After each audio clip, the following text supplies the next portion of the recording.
কাশিয়া সব গেল ভাসিয়া, সিদ্দিক সোরা নায়ক হইছে আইডি খুলিয়া, হিরো আলম নায়ক হইছে আইডি খুলিয়া। এ বগুড়ার হিরো আলমের নাম আপনারা শোনেননি? আজকের নিউজ, এই হিরো আলম দুধ দিয়ে গোসল করছে বউক তালাক দিয়ে। এর নাটক দেখতে দেখতে পুরো জাতি ক্লান্ত। এর অভিযোগ হলো রিয়ামণি লোকজন ক্যাডার মাস্তান ভাড়া করে আমারে পিটাইয়া হাসপাতালে ভর্তি করছে। এই সময় এই বউ আর আমি রাখবো না, এক তালাক দুই তালাক, রিয়ামণি তুই তালাক, এই কথা বলে দুধ দিয়ে গোসল করতেছে। সেটা আমার ভিডিও হচ্ছে সোশ্যাল মিডিয়াতে, সব চ্যানেলে নিউজ প্রচার করা হলো। অবশেষে রিয়ামণিকে তালাক দিয়ে দুধ দিয়ে গোসল করলেন হিরো আলম। আহারে সমাজ! আরে ভাই, তালাক দিছু ভালো কথা, বউ ভালো লাগে নাই, ঝামেলা হয়েছে, তালাক দিছিস ভালো কথা, দুধ দিয়ে গোসল করলি আর ভিডিও করে ছেড়ে দিল। এরা সব সময় ভাইরাল হয়ে থাকে, কথা কয় না, কথা কয় না। নির্বাচনে দাঁড়াইয়া ভোট কয়টা পাইছে না পাইছে দৌড় দেয়, ভাইরাল হয়। পান্তা খাই, ভাইরাল হয়। মার খায়ও ভাইরাল হয়। এমনকি বউ মাস্তান ক্যাডার ভাড়া করে পিটছে, তাও ভাইরাল। বউ তালাক দিয়েও ভাইরাল। এর গেলে খালি ভাইরাল হওয়ার নেশা। হিরো আলম চেনেন না আপনারা? আজকে বউ তালাক দিছে, দিয়ে গোসল করছে দুধ দিয়ে। আচ্ছা হোক, এরপরে ছেলেটা পবিত্র হোক, আমরা দোয়া করি। হিরো আলম ভাই, আপনি চিল্লায় যান, কথা কেন 40 দিনের চিল্লায় যান, যায়া তাবলিগে যাই, ইবাদত বন্দী নামাজ কালাম কিছু শিখে পরিবর্তন হয়ে যান, বিয়ে শাদী বন্ধ করে দেন, কথা কেন। আর যেগুলো বউ আছে দুই একটা, এদেরকে নিয়ে বাচ্চা কাচ্চারা সুন্দরভাবে জীবনযাপন করেন। আর ওয়াদা দেন কোনোদিন নাটক সিনেমা করব না, অশ্লীল গান বাজনা করব না, ফিরে আসলাম আল্লাহর দিকে। আল্লাহ যেন হিরো আলম ভাইকে হেদায়েত দান করেন। আর এরকম রিয়ামণির মতো জল্লাদ বইয়ের হাত থেকে আল্লাহ যেন ওকে রক্ষা করে। একটু জোরে কোন আমিন। আমার ভাইয়েরা, তাহলে যে কথা বলতে চাচ্ছিলাম, কষ্ট পাইছেন আপনারা? সিদ্দিক সোরা নায়ক হইছে আইডি খুলিয়া, হিরো আলম নায়ক হইছে আইডি খুলিয়া। এই মোবাইলে হাই কি জাদু আছে ভাই, পোলা পান বুঝাছে, পড়ালেখা তুইলা রাখছে সপ্তম আকাশে। এখনকার বাচ্চারা পড়াশোনা করে না বাজান, এজন্য সন্তানদের হাত থেকে মোবাইল নেন, আবারও সন্তানেরা বই নিয়ে টেবিলে বসবে, কথা বলে ঠিক কিনা? লম্বামি করবো না বাজান, স্বপ্ন তো স্বপ্নই, অনেক স্বপ্ন আমি দেখি, এই স্বপ্নগুলো বাস্তবায়ন হয় না। বাদশাহ বক্তে নাসরের কথা আপনাদের মনে আছে না নাই? দেখে বলে আমি কি স্বপ্ন দেখেছি, স্বপ্নের কথাও বলতে হবে, স্বপ্নের ব্যাখ্যাও তোমাদেরকে বলতে হবে। জনগণ ডেকে বলে বাদশাহ এ তো পাগলামি কথা, আপনি কি স্বপ্ন দেখেছেন আমাদের পক্ষে তো বলা সম্ভব নয়। বাদশাহ বক্তে নাসর ডেকে বলে কেন, তোমরা নাকি গায়েব জানো, গায়েবের খবর নাকি তোমাদের কাছে আছে? বলেন তো বাজান, আল্লাহ ছাড়া পৃথিবীর কোনো মানুষকে গায়েব জানে? জোরে বলেন জানেন? কোন ভণ্ডপীর কেউ যদি উল্টা পাল্টা কথা বলে আপনাকে বলে আমি গায়েব জানি, পরে নিয়ে যাবেন অন্ধকার রুমের ভেতরে, আচ্ছা তারে ধরে পিটাবেন আর বলবেন গায়েবী মার দিলাম, কারো কাছে বলবে না। মনে রাখবেন আল্লাহ ছাড়া দুনিয়ার কেউ গায়েব জানে না। কোন ভণ্ডপীর বলেন, যত বড় আল্লাহওয়ালা বলেন, যে বলবে আমি গায়েব জানি, বুঝে নেবেন এটা শয়তান, এটা ভণ্ড। কথা কন নাকি আপনারা? আমার ভাইয়েরা, অনেক লম্বা হবে, আমি লম্বা করব না, যে কথা বলতে চাচ্ছিলাম। এইবার বাদশাহ বক্তে নাসর রেখে বলে 7 দিনের আলটিমেটাম দিলাম, এই 7 দিনের মধ্যে আমি স্বপ্নে কি দেখেছি আর স্বপ্নের ব্যাখ্যা কি হবে, দুইটা কথা যদি আমাকে না জানাইতে পারো, আমি সবাইকে ফাঁসি দিয়া মারবো, শুলিতে সরাবো। জনগণ ডেকে বলে তো পাগলামি কথা, 7 দিন কেন, 7 বছর সময় দিল, বাদশাহ স্বপ্নে কি বলেছে এটা আমাদের পক্ষে বলা সম্ভব নয়। আমার ভাইয়েরা, দিল দিয়া কথাগুলো বোঝার চেষ্টা করবেন। সমস্ত মানুষেরা ঘোরাফেরা করতেছে, টেনশনে পড়ে গেল, জেলার জেলখানায় দিয়ে ঘুরতেছে। আল্লাহ নবী দানিয়েল ডেকে বলে জেলার এইদিকে আসো, জেলখানায় জেলার ঘুরতেছে। পয়গাম্বার ডেকে বলে এদিকে আসেন, আপনাকে দেখে মনে হয় টেনশনে আছেন, ব্যাপারটা কি? ডেকে বলে বাদশাহ এই ঘটনা সব খুলে বললেন। আল্লাহ নবী দানিয়েল ডেকে বলে আপনার বাদশাহ স্বপ্নে কি দেখেছে?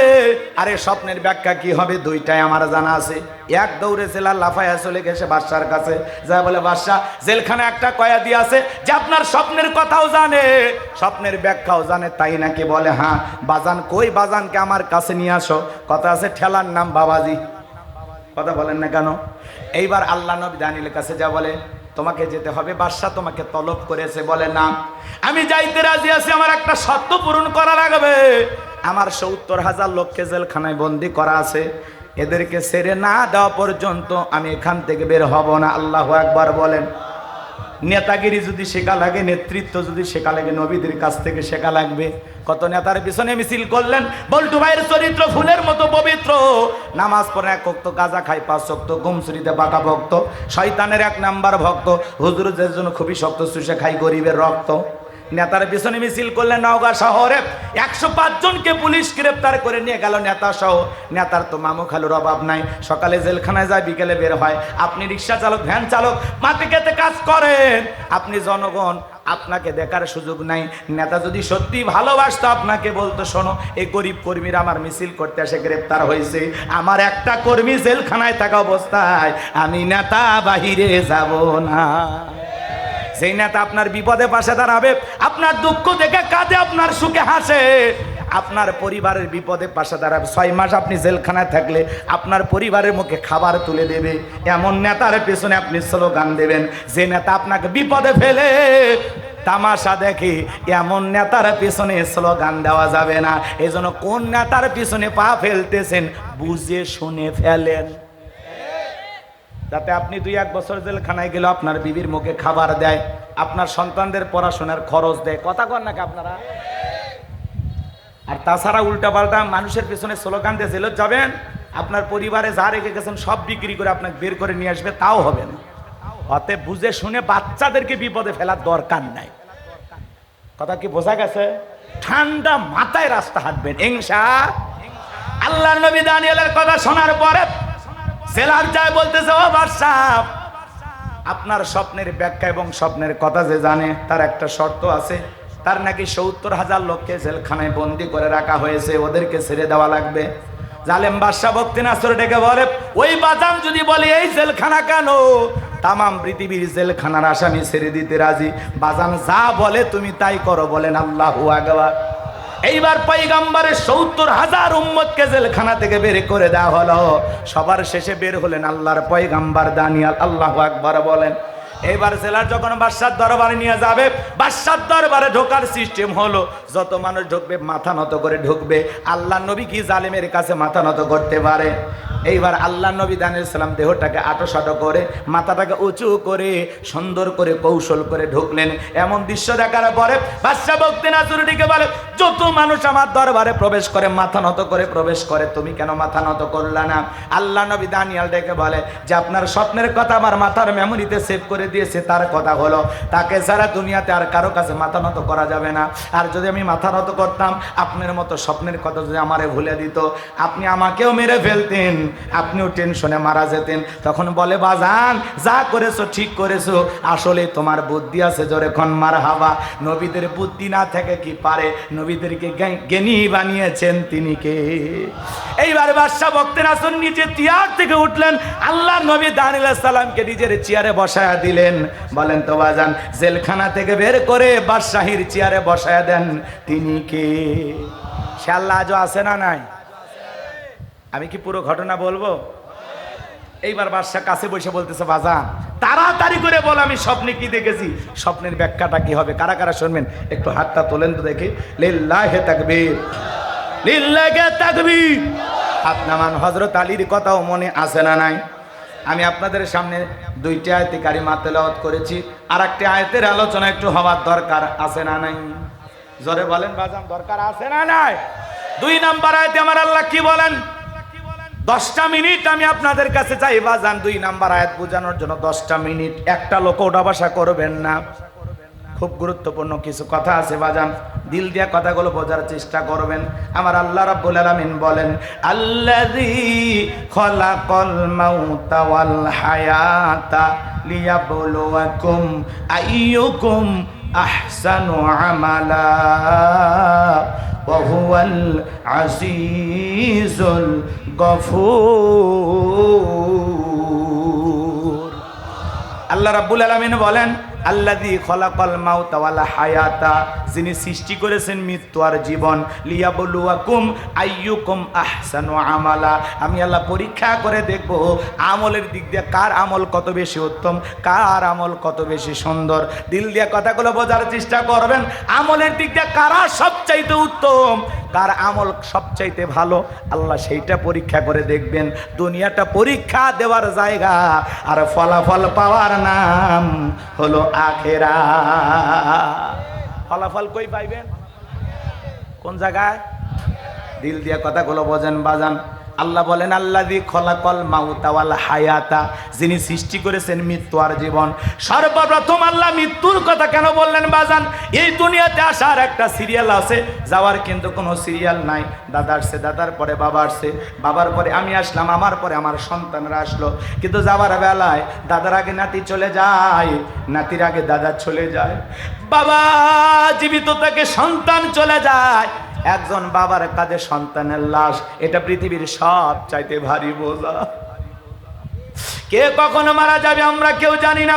কুল্লু নাফসিন যায়িকাতুল মাউত, প্রত্যেক প্রাণীকে মৃত্যুর স্বাদ গ্রহণ করা লাগবে। এই স্বাদ হলো দুই প্রকারের, মিষ্টি খেলে যেমন মিঠা লাগে, নিম পাতা খেলে যেমন তিতা লাগে।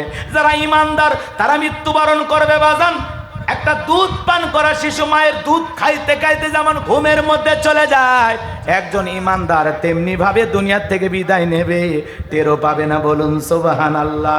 কিন্তু যারা নাফরমান বেঈমান, আল্লাহর অবাধ্য গোলাম, যারা শয়তানের ওয়াসওয়াসায় পড়ে মিসগাইড হয়েছিল, ভুল পথে পরিচালিত হয়েছিল, যারা বলেছে খাও দাও ফুর্তি করো, দুনিয়াটা মস্ত বড়, দুনিয়ার রং তামাশায় যারা মেতেছিল, তারা যখন মৃত্যুবরণ করবে দেখেন না মানুষ চোখগুলো বড় বড় করে, পেশাব পায়খানা করে দেয়, গালি দিতে দিতে মারা যায়। কত মানুষ মৃত্যুর 6 মাস আগে জবানটা বন্ধ হয়ে যায়, এমন ভাবে অসুস্থ হয়ে যায়, নিজের হাতে তুলে খাবে এমন শক্তিও থাকে না। সন্তানেরা শরবত বানায় চামচ দিয়ে মুখের মধ্যে তুলে দেয়, গালসি বেয়ে বেয়ে পড়ে যায়, খাওয়ারও শক্তি থাকে না। এ বাজার মৃত্যুর যন্ত্রণা বড় কঠিন, বড় ভয়ঙ্কর। এ যুবক, তুমি কি মনে করো তুমি মারা যাইবা না? তুমি 10 তলা বিল্ডিং এ থাকো, মনে করো লিফটের সুইচ বুঝে মালাকুল মাউত বোঝে না। এ যুবক, মৃত্যুর সময়টা যখন ঘনিয়ে আসবে, আমার আল্লাহ বলেন আইনামা তাকুনু ইদরিকুমুল মাউতু ওয়ালাউ কুনতুম ফি বুরুজিম মুশাইয়াদা। সূরা নিসার 78 নম্বর আয়াত আল্লাহ জানায় দিলেন, যেখানেই থাকো, যে অবস্থায় থাকো, মৃত্যু তোমাদেরকে ধরবেই, মৃত্যু থেকে পালানোর কোনো রাস্তা খোলা নাই। এ যুবক, তোমার মতো কত যুবক বিয়ে করলো, বাসর ঘরে যাবে, যাইতে পারলো না। সিরাজগঞ্জের এক যুবক বিয়ে করেছে, বউ নিয়ে বাসর ঘরে যাবে, রেল লাইন পার হয়ে যাবে, এমন তো অবস্থা একটা চলন্ত এসেছে, এত জোরে ট্রেনটা ধাক্কা মেরেছে, বরযাত্রী সহ যে কয়েকজন প্রাইভেট কারে ছিল সবাই মারা গেল। তোমার মতো যুবক বিয়ে করেছে ঝিনাইদহে, বাসর ঘরে সাজানোর জন্য ফুল কিনে নিয়ে রাস্তা পার হইতেছে, ট্রাক এসে ধাক্কা মেরে ফুল সহ ছেলেটারে পিছে রেখে চলে গেল। যুবক, তোমার পায়ে হাত দিয়ে কতবার অনুরোধ করে বলি, রে যুবক, এখনো সময় আছে, পরিবর্তন হয়ে যাও, ফিরে আসো আল্লাহর দিকে। আল্লাহর ঘরের দরজা, মসজিদটা এখনো খোলা আছে। আর বসে থেকো না যুবক, যাও মুয়াজ্জিন আযান দেয়, আর লুডু খেলো না, ক্রিকেট খেলো না, ফুটবল খেলো না, আর রং তামাশায় বসে থাইকো না। যাও যুবক, যাও, আল্লাহর ঘরের দরজাটা এখনো খোলা আছে, মসজিদে চলে যাও, মালিকের কুদরতি কদমে সেজদা দাও, নিজেকে পরিবর্তন করে ফেলো। কত যুবকের হাত ধরে বললাম, এ যুবক নামাজ পড়ো, বলে হুজুর এই যৌবন বয়সে একটু ঘোরাফেরা করি, পরে নামাজ দেখবো। আবারও বললাম, যুবক নামাজ পড়ো, বলে হুজুর বিয়ে শাদী তো করলাম না, বিয়ে শাদীটা একটু কইরা নেই। বিয়ে শাদী হয়ে গেল, কিছুদিন পরে বলা হলো, যুবক এখন কি নামাজ পড়বা না? বিয়ে তো হয়ে গেল। বলে হুজুর হাতের মেহেদি রংটাই শুকাইল না, এখন মসজিদে যা সময় নষ্ট করার মতো সময় নাই। জোরে কন্যা উজুবিল্লাহ। এই তো বিয়ে করলাম, তুই একটা বাচ্চা কাচ্চা হোক, এরপরে যখন বাচ্চা কাচ্চা হয়ে যায়, সন্তান হয়ে যায়, তখন যদি বলা হয় যুবক বিয়েও করলে সন্তানের বাবা হইলে এখন কি আর মসজিদে যাইবা না? যুবক ডেকে বলে হুজুর বাচ্চা কাচ্চা হওয়াতে সংসারের চাপ বেড়ে গেছে, কাজে কর্মে অনেক ব্যস্ত থাকি, পরে দেখা যাবে। এই যে আপনার চিন্তা ভাবনা পরে পরে দেখা যাবে, এ যুবক তুমি যে বিয়ে করবা তার কি গ্যারান্টি আছে? বিয়ের পরে সন্তানের বাবা হবা তার কি গ্যারান্টি আছে? তোমার মতো কত যুবক চোখের সামনে মারা যাইতেছে, পরীক্ষা দিয়েছে, রেজাল্টটা বের হবে আগামীকাল, গতকালকে তার মৃত্যু হয়ে গেছে। কত যুবক স্বপ্ন ভরা আশা নিয়ে কক্সবাজারে ঘুরতে যায়, সমুদ্রের সৈকতে যায়, ছেলেটারে ফিরে আসে না। তোমার মতো কত যুবক পালসার মোটর সাইকেল এদিক এদিক ঘোরাফেরা করে, আস্তা করে ট্রাকের তলে যাইয়া জীবনটা চলে যায়, আর ফিরে আসার ভাগ্য হয় না। কারো কখনো মৃত্যু হবে আমরা কেউ জানি না, মৃত্যু সব জায়গায় দাঁড়িয়ে আছে, কখন কিভাবে মৃত্যু হবে আমরা কেউ জানি না। সকালে মরবো না সন্ধ্যায় মরবো, রাতের বেলায় ঘুমের মধ্যে মারা যাব, নাকি বউ কলা টিভিতে হত্যা করবে আমরা কেউ জানি না। কথা বলেন না কেন? কার কখন মৃত্যু হবে আমরা কেউ জানি না বাজান। মৃত্যুর যন্ত্রণা বড় কঠিন। আল্লাহর নবী ইদ্রিস আলাইহিস সালামকে জিজ্ঞাসা করা হয়েছিল, ও আল্লাহর নবী ইদ্রিস, মৃত্যুর যন্ত্রণা আপনার কাছে কেমন মনে হয়? আল্লাহ নবী ইদ্রিস আলাইহিস সালাম ডেকে বলেন, জ্যান্ত ছাগলের গা থেকে চামড়া খসাইলে ছাগলের যেমন কষ্ট হয়, আমার কাছে মৃত্যুর যন্ত্রণা তেমনি কষ্টকর মনে হয়। একজন নবীর কাছে যদি মৃত্যুর যন্ত্রণা এমন কষ্টকর মনে হয়, আপনার আমার কাছে মৃত্যুর যন্ত্রণা কত ভয়ঙ্কর হতে পারে। ও নওগাঁর মুসলমানেরা, বিশ্ব নবী ইন্তিকালের পূর্বে অসুস্থ, নবীর শরীরে প্রচন্ড জ্বর। কিছুদিন পরে নবী আমার সুস্থ হলেন, আসমান থেকে জিবরাইল আসলেন, নবীকে সালাম দিলেন, আসসালামু আলাইকুম ইয়া রাসূলুল্লাহ ইয়া হাবিবাল্লাহ, হুজুর এখন আপনার শরীরের অবস্থাটা কেমন আল্লাহ জানতে চাই। নবী ডেকে বলে, ও জিবরাইল, আগের চাইতে আমি অনেকটা সুস্থ আছি। কিছুক্ষণ পরে আবারও জিবরাইল আসলেন, ডেকে বলে, নবী আজকে আমি আসমান থেকে একা আসি নাই, আমার সাথে আরেকজন ফেরেশতা এসেছেন যার নাম মালাকুল মউত, আপনার অনুমতির অপেক্ষায় দাঁড়িয়ে আছে। নবীজি অনুমতি দিলেন, মালাকুল মউত প্রবেশ করলেন, নবীজিকে সালাম দিলেন, আসসালামু আলাইকুম ইয়া রাসূলুল্লাহ ইয়া হাবিবাল্লাহ, হুজুর আপনি যদি অনুমতি দেন আপনার রূহটা আমি কবজ করব, আর আপনি যদি অনুমতি না দেন আমার আল্লাহ বলেছেন এক মুহূর্ত দেরি করবি না, আমার বন্ধুর যতদিন মনে চাই ততদিন দুনিয়ার জমিনে থাকবে। নবী আমার ডেকে বলে, আজরাইল এরপরে কি আর কোনোদিন আসবে না? ডেকে বলে, যেহেতু আপনার জীবন আছে, মৃত্যুর স্বাদ অবশ্যই আপনাকে একদিন ভোগ করা লাগবে।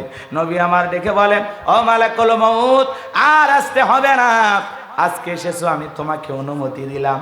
নবী যখন অনুমতি দিলেন, মালাকুল মউত যখন বিশ্ব নবীর রূহটা বের করার জন্য বুকের উপরে হাত রেখে দিয়েছেন, নবী আমার অঝরে চোখের পানি ছেড়ে দিয়ে কাঁদে আর বলে, হে মালাকুল মউত, আজরাইল আর সহ্য হয় না রে, আর সহ্য হয় না, হাতটা তাড়াতাড়ি আমার বুকের উপর থেকে সরায় নাও।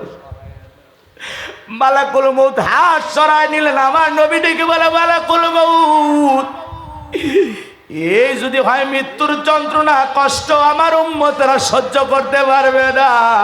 কেমন দয়ার নবী, মায়ার নবী পাইছি, মৃত্যুর পূর্বে উম্মতের কথা বলে না। আল্লাহু আকবার। নবী ডেকে বলে, মালাকুল মউত আমারে কথা দে, আমার উম্মতের রূহটা বের করার সময় ইহসান করবি, কষ্ট দিবি না। আজরাইল ডেকে বলে, নবী আপনার উম্মতের মধ্যে যারা আপনার আদর্শ মোতাবেক চলবে, আল্লাহর বিধান মোতাবেক চলবে গো নবী, কথা দিলাম ওই নেককারদের রূহটা বের করার সময় আমি ইহসান করব, যাতে তাদের কম কষ্ট হয়। নবী খুশি হয়ে গেলেন। এইবার দ্বিতীয়বার যখন নবীজি রূহটা বের করার জন্য মালাকুল মউত নবীজির বুকের উপরে হাত রেখে দিয়েছে, নবী আবারও অজরে চোখের পানি ছেড়ে দেখা দে আর বলে, মালাকুল মউত, আজরাইল সহ্য হয় না, সহ্য করতে পারি না, তাড়াতাড়ি করে আমার বুকের উপর থেকে হাতটা নামায় নাও। নবী আবার ডেকে বলে, মালাকুল মউত এই যদি হয় মৃত্যুর যন্ত্রণা আমার উম্মতেরা সহ্য করতে পারবে না, তুমি যখন আমার বুকের উপরে হাত রেখে দিয়েছো আমার কাছে মনে হয় উহুদ পাহাড়টা আমার বুকের উপরে চেপে ধরা হয়েছে। নবীর মৃত্যুর যন্ত্রণা যদি এমন হয়, ও নওগাঁর মুসলমান, আপনার আমার কি হবে একটু চিন্তা করে দেখেন। তৃতীয়বার নবীজির বুকের উপরে হাতটা রাখলেন। নবীজির হুটা বের হয়ে যাবে। আপনার আমার নবী পৃথিবীর মায়া ত্যাগ করে চলে যাবেন। নবীজির রুহুটা বের হয়ে যাবে। শেষ মুহূর্তে নবী উম্মতদেরকে যেই কথা বলে গেলেন, আসসালাত আসসালাত, আমার উম্মতেরা নামাজ নামাজ নামাজ সাইরো না।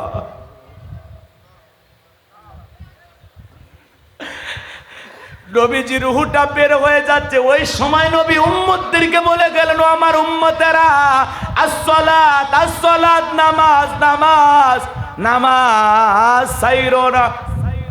নবীর জীবনের শেষ কথাটা কি আমরা আমল করতে রাজি আছি? নওগাঁর কোন কোন মুসলমান আছেন নবীর জীবনের শেষ কথাটা আমল করবেন? জীবন দশায় কোনোদিন 5 ওয়াক্ত নামাজ কাজা করবেন না। কারা কারা আছেন হাত তুলে আল্লাহকে একটাবার দেখান। আল্লাহ আমাদের সবাইকে 5 ওয়াক্ত নামাজি বানায় দেন, জোরে বলেন আমিন। আল্লাহ আমাদের সবাইকে 5 ওয়াক্ত নামাজি বানায় দেন, জোরে বলেন আমিন। জামাতের সহিত মসজিদে গিয়ে 5 ওয়াক্ত সালাত আদায় করব ইনশাআল্লাহ। নবীর মুখ থেকে বের হওয়া শেষ শব্দ, নাতির কথা বললেন না, সন্তানদের কথা বললেন না, জামাইয়ের কথা বললেন না, কত উম্মতকে ভালোবাসতেন। আমার উম্মতেরা তোমরা নামাজ ছেড়ো না। আজকে মসজিদে আজান হয়, মুসল্লি 5 জন 7 জন। ফজরে এমনও মসজিদ মুয়াজ্জিম একাই আজান দিয়ে একাই নামাজ পড়ে, কপাল পোড়াগুলো নাক ডেকে ঘুমায়, মসজিদে আসে না। কথা বলেন ভাই। এখানে এমনও মানুষ আছে, আমরা অনেকে এশার নামাজ পড়ি নাই, নিয়ত করছি হুজুর 3টা পর্যন্ত ওয়াজ করেন শুনবো, কিন্তু ফজর পড়বো না। এই ওয়াজের কোনো লাভ আছে বাজান? বলেন। প্রত্যেকটা মাহফিলে যাব কি নিজেদেরকে পরিবর্তন করার জন্য? আমি যত কথা বললাম, একটি কথাও যদি আপনার ভালো না লাগে, এখন যে কথা বলতেছি এই 2-4 মিনিটের বয়ানও যদি আপনার কাছে ভালো লাগে, আপনি যদি মনে করেন আমাকে হুজুর নামাজের কথা বলেছে, রসুলের জীবনের শেষ কথাটা আমি আজকে আমল করব, এই মাহফিল আমাদের জন্য নাজাতের ওসিলা হয়ে যেতে পারে, আপনার জীবনটাকে পরিবর্তন করে দিতে পারে। আজকের একটি সিদ্ধান্ত আপনাকে জান্নাত পর্যন্ত পৌঁছায় দিতে পারে। আজকে নামাজ ধরবো, কালকে ধরবো, রে ভাই ওই কালটা তো জানাজা হয়ে যেতে পারে। কথা কন নাকি আপনারা? কার কখন মৃত্যু হবে আমরা কেউ জানি? আসবে মরণ কখনো কোথায় কারো জানা নাই, আসবে মরণ কখনো কোথায় কারো জানা নাই। জানাজার নামাজের আগে নামাজ পড়ো ভাই, ও তোমার জানাজার নামাজের আগে নামাজ পড়ো ভাই। আসবে মরণ কখনো কোথায় কারো জানা নাই, আসবে মরণ কখনো কোথায় কারো জানা নাই। জানাজার নামাজের আগে নামাজ পড়ো ভাই, তোমার জানাজার নামাজের আগে নামাজ পড়ো ভাই। নিজের জানাজা হওয়ার আগে কি পড়া লাগবে? কারণ নিঃশ্বাসটা বন্ধ হয়ে গেলে আর ইবাদত করার চান্স থাকবে না। এখন আপনার হায়াত আছে, জিকির করতে পারবেন, কোরআন তেলাওয়াত করতে পারবেন, নামাজ আদায় করতে পারবেন, তওবা করতে পারবেন, গুনাহ থেকে বেঁচে থাকতে পারবেন। এখন সিজদা দেওয়ার সুযোগ আছে, তওবা করার সুযোগ আছে, কিন্তু মৃত্যুর পরে আফসোস কোনো কাজে আসবে? আল্লাহ আমাদের সবাইকে হেদায়েত দান করেন। এটা জোরে বলেন আমিন। আমি কি আপনাদেরকে কষ্ট দিয়ে ফেললাম? এখন আমরা দোয়ার দিকে যাই নাকি বলেন? বাকি কথা আরো শুনবেন? কথা শুনবেন আরো? তাহলে আমার অনুরোধ কি? নামাজ পড়া লাগবে, একটাই অনুরোধ। আচ্ছা, মুসলমানের কাছে যদি নামাজের ওয়াজ করা লাগে, এটা দুঃখের বিষয় না? আমরা মুসলমান সবাই জানি না নামাজ পড়া কি বাজান? ফরজ। এটা জোরে বলেন না। 5 ওয়াক্ত সালাত আদায় করা এটা কি? এটা রবের বাধ্যতামূলক ওয়াদা। কথা কি বোঝা গেল? অবশ্যই একজন মুসলিম 5 ওয়াক্ত সালাত আদায় করবে, সালাতের সাথে মুসলমানের সম্পর্ক থাকে। নামাজি হব তো ইনশাল্লাহ? শয়তান অলসতা ধরায়, নানান ধরনের সমস্যা সামনে চলে আসে, সব সমস্যাকে পিছনে ফেলব। দোকানদারি করেন, আজান হয়েছে, বন্ধ দোকান, নামাজে যান, নামাজ পড়ে এসে বসবেন, আল্লাহ এমনি বরকত দিবে। কথা বলে ঠিক কিনা? আপনার আমার রিজেক দিয়েই তো আল্লাহ দুনিয়ায় পাঠাইছে। কথা কর না ভাই, যেটুকু আপনি পাবেন সেটা তো তকদিরে লেখা হয়ে গেছে, ওটা তো ফিক্সড, ওটা তো আল্লাহ তাআলা বাজেট করে রাখছে। আপনার রিজেকটা আসমানে কি হয়ে গেছে? বাজেট হয়ে গেছে। আপনি লাফায়া কিছু করতে পারবেন না, সারা দুনিয়া ঘুরে কিছু করতে পারবেন না। আল্লাহ ঠিক আপনার নসিবে তকদিরে যতটুকু লেখে রাখছে ততটুকুই পাইবেন। কথা বলেন, আল্লাহ আপনার যতটুকু কল্যাণ রেখেছেন ততটুকু কল্যাণই হবে। পুরো পৃথিবীর মানুষ আপনার এখানে 19-20 করতে পারবে না। আবার আপনার তকদিরে যতটুকু অকল্যাণ, যতটুকু ক্ষতি আল্লাহ রেখেছেন ততটুকুই ক্ষতি হবে। পুরো পৃথিবীর মানুষ একত্রিত হয়ে আপনার এর চাইতে বেশি ক্ষতি করতে পারবে না। কথা কি বুঝতে পেরেছেন? আল্লাহ যেন আমাদের বুঝ দান করেন। একটু জোরে বলেন আমিন। সিদ্ধান্ত নেন বাজান, হঠাৎ করে মৃত্যু চলে আসবে। এই যে ওয়াজ শুনতেছি, আগামী বছর পর্যন্ত এই মাহফিলে আসতে পারবো? এই যে আমি গোলাম রব্বানি কথা বলতেছি, হয়তো বা আজকে নওগাঁ থেকে বগুড়ায় যাওয়ার পথে দুর্ঘটনা আমি মারা যেতে পারি। আগামীকালকে সোশ্যাল মিডিয়াতে প্রচার হয়ে যেতে পারে যে গোলাম রব্বানি গতকাল নওগাঁ থেকে ফেরার পথে গাড়ি দুর্ঘটনায় মারা গেছে। ইন্না লিল্লাহি ওয়া ইন্না ইলাইহি রাজিউন। ছেলে কাঁদবে, মেয়ে কাঁদবে, স্ত্রী সন্তানেরা কাঁদবে, আহাজারি করবে এলাকার মানুষ, ভক্তবৃন্দ যারা আছে তারাও কাঁদবে। ভালো হুজুর ছিল, বয়ান করত, কিন্তু এক সময় সবাই আমাকে ভুলে যাবে। কথা বলেন না কেন? এই জন্য বাজান সব সময় আমরা চিন্তা করব মৃত্যু আমার খুব নিকটে। আল্লাহ যেন আমাদের হেদায়েতের পথে কবুল করেন। এটা জোরে বলেন না আমিন। আমার যুবক ভাইরা রে, আমি যে কথা বলেছিলাম হযরত আলীর কথা আপনাদের মনে আছে না নাই? বাদশার স্বপ্নের কথা মনে আছে না নাই? দুইটা ঘটনা বলতে গেলে অনেক সময় লেগে যাবে। বিশেষ করে বাদশার স্বপ্নের পুরো ঘটনাটা বলতে গেলে আমাকে কমপক্ষে 30 থেকে 40 মিনিট ওয়াজ করা লাগবে। আমি বলেছিলাম 12টা 15, এখন 12:30 পার হয়ে গেছে। কথা কি বুঝতে পেরেছেন? হযরত আলীর কথাটা বলে আমি আপনাদের কাছ থেকে একটু দোয়া নিতে চাই। কষ্ট হবে ভাই? রহমতুল্লাহ ভাই কই? সভাপতি বাজান, দোয়ার দিকে গেলে সমস্যা নাই তো? কারো কিছু বলার আছে? না না, দোয়ার দিকে আমি যাব, আপনি কিছু বলবেন? কারো কিছু বলার নাই তো? আমার ভাইয়েরা, হযরত আলী এইবার তরবারিটা উঁচু করে বলে, মক্কার মহাবীর আমর, তোর যদি সাহস থাকে দাগটা পার হয়ে দেখ, আয় আয়, খেলা হবে, আয়। কথা বোঝেন নাই? এরকম একটা বাংলাদেশে খেলোয়াড় ছিল না, কি না? শামীম ওসমান। মাইক পেলে বলতে খেলা হবে, খেলা হবে। আজকে বাংলাদেশের পুরো মাঠ পড়ে আছে, কিন্তু এই পাক্কা খেলোয়াড়রা না। এই বেটা কত খেলতে পারে, এখন আসো। পালাও কে? কি খেলোয়াড় তোমরা? বাংলাদেশের ক্রিকেটাররা হারে হলেও বাংলাদেশে আছে, পালায় না তো। ওদেরকে ডিম মারে, ভুয়া বলে, তাও আসে। আর এরা এত বড় খেলোয়াড়, এরা আসে না। কথা কন কি আপনারা রাগ করেন? বড় বড় কথা বলতো, আহা, একজনের তো শরীরই চলতো না, কি অভিনয়টা করতো জাতির সামনে। খেলা হবে বলতো, মনে নাই? যাই হোক, এগুলো বললে অনেকে বিরক্ত হয়, হুজুর ওয়াজের মধ্যে এগুলো কেন? আরে ভাই, বাস্তবতা নিয়ে একটু হালকা নাড়া দিলে, হালকা নাড়া না দিলে অতীত ভুলে যাবেন। আমরা চাই যে 16 বছর জালেমেরা জুলুম করেছে, এই ইতিহাস যেন আমরা জীবিত থাকা অবস্থা আপনারা ভুলে না যান। এজন্য একটু ব্রেকিং নিউজের মতো হালকা করে একটু নাড়া দিয়ে যায় যে এরকম মানুষ ছিল, খেলা হবে, এরকম একটা মানুষ ছিল না? এ আসি কথা আমরা জানি না। হ্যাঁ, বাংলাদেশের অর্ধেক টাকা আছে এই পদ্মা সেতু, এই সেতু মন্ত্রীর কাছে। কথা কন না আপনারা? অর্ধেক টাকা, অর্ধেক। 11 লক্ষ কোটি টাকা দুর্নীতি হয়েছে, এটা আমরা প্রথমে শুনলাম।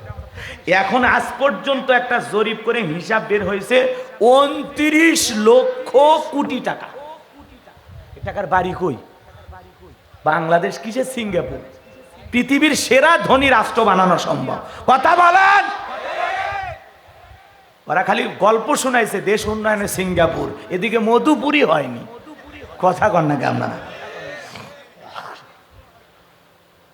যাই হোক, ওইদিকে আর যাবো না, আপনাদেরকে কষ্ট দেব না। শুধু এতটুকু বলবো, আগামীতে যা করবেন বুঝে করবেন। কথা কি বুঝতে পেরেছেন? সমাজে ভালো মানুষের দরকার আছে, দেশের ভালো চাইলে সমাজে ভালো মানুষের দরকার আছে, সৎ মানুষের দরকার আছে, দেশ প্রেমিকের দরকার আছে। কথা বলেন, অভিনেতার দরকার নেই। যে কথা বলতে চাচ্ছিলাম বাজান, হযরত আলী বলতেছে, এই মক্কার মহাবীর আমর, সাহস থাকলে দাগটা পার হয়ে দেখা। এক পা সামনে আসে 3 পা পিছনে যায়, এক পা সামনে আসে 3 পা পিছনে যায়। এমত অবস্থায় 1 পা 2 পা করতে করতে যখনই দাগ বরাবর আসছে, হযরত আলী শুধু কাঁধ বরাবর তরবারি ঠেকাইছে। আল্লাহু আকবার বলেন। তরবারি ঠেকাইতে দেরি, ওই মক্কার মহাবীর আমরের দেহ থেকে আমার আল্লাহ কাল্লাটা ফেলায় দিতে দেরি করে নাই। বলুন আল্লাহু আকবার। আমার আল্লাহ ডেকে বলে, আমার নাম আল্লাহ, যারা দিতে চাই আমি এবং আমার রসুলের সাথে পাল্লা, আমি রাখবো না তাদের ঘরের কাল্লা। চিৎকার মেরে বলুন সুবহানাল্লাহ। আল্লাহর সাথে পাল্লা যে কোনো জালেম টিকতে পারে? নমরুদ টিকতে পারে নাই, ফিরাউন টিকতে পারে নাই, আবু জেহেল টিকতে পারে নাই। আজও পৃথিবীর মানচিত্রে যারা মুসলমানের রক্ত নিয়ে খেলা করতেছে, ওই জালেমদেরও পতন হবে, ওরাও টিকে থাকতে পারবে না। কথা বলে ঠিক না? এই জন্য মুসলমান হিসাবে দল মত নির্বিশেষে আমাদের ঐক্যবদ্ধ থাকা লাগবে। আল্লাহর জমিনে দ্বীন কায়েমের জন্য কারা কারা তার জীবন দিতে প্রস্তুত, হাত তুলে রাখা। বিল্লাহি তাকবীর। কোরআন সুন্নাহর আইন চাই, সৎ লোকের শাসন চাই। আল্লাহ এই জমিনকে ইসলামের জন্য কবুল করুন। চিল্লায় বলুন আমিন। ওয়া আখিরি দাওয়ানা আনিল হামদুলিল্লাহি রাব্বিল আলামিন। আসসালামু আলাইকুম ওয়া রাহমাতুল্লাহি ওয়া বারাকাতুহু। সকলে দুরূদ ইব্রাহিম পড়ুন। আল্লাহুম্মা সাল্লি আলা মুহাম্মাদ ওয়া আলা মুহাম্মাদ কামা সাল্লাইতা আলা ইব্রাহিম ওয়া আলা আলি ইব্রাহিম ইন্নাকা হামিদুম মাজিদ। আল্লাহুম্মা বারিক আলা মুহাম্মাদ ওয়া আলা আলি মুহাম্মাদ কামা বারাকতা আলা ইব্রাহিম ওয়া আলা আলি ইব্রাহিম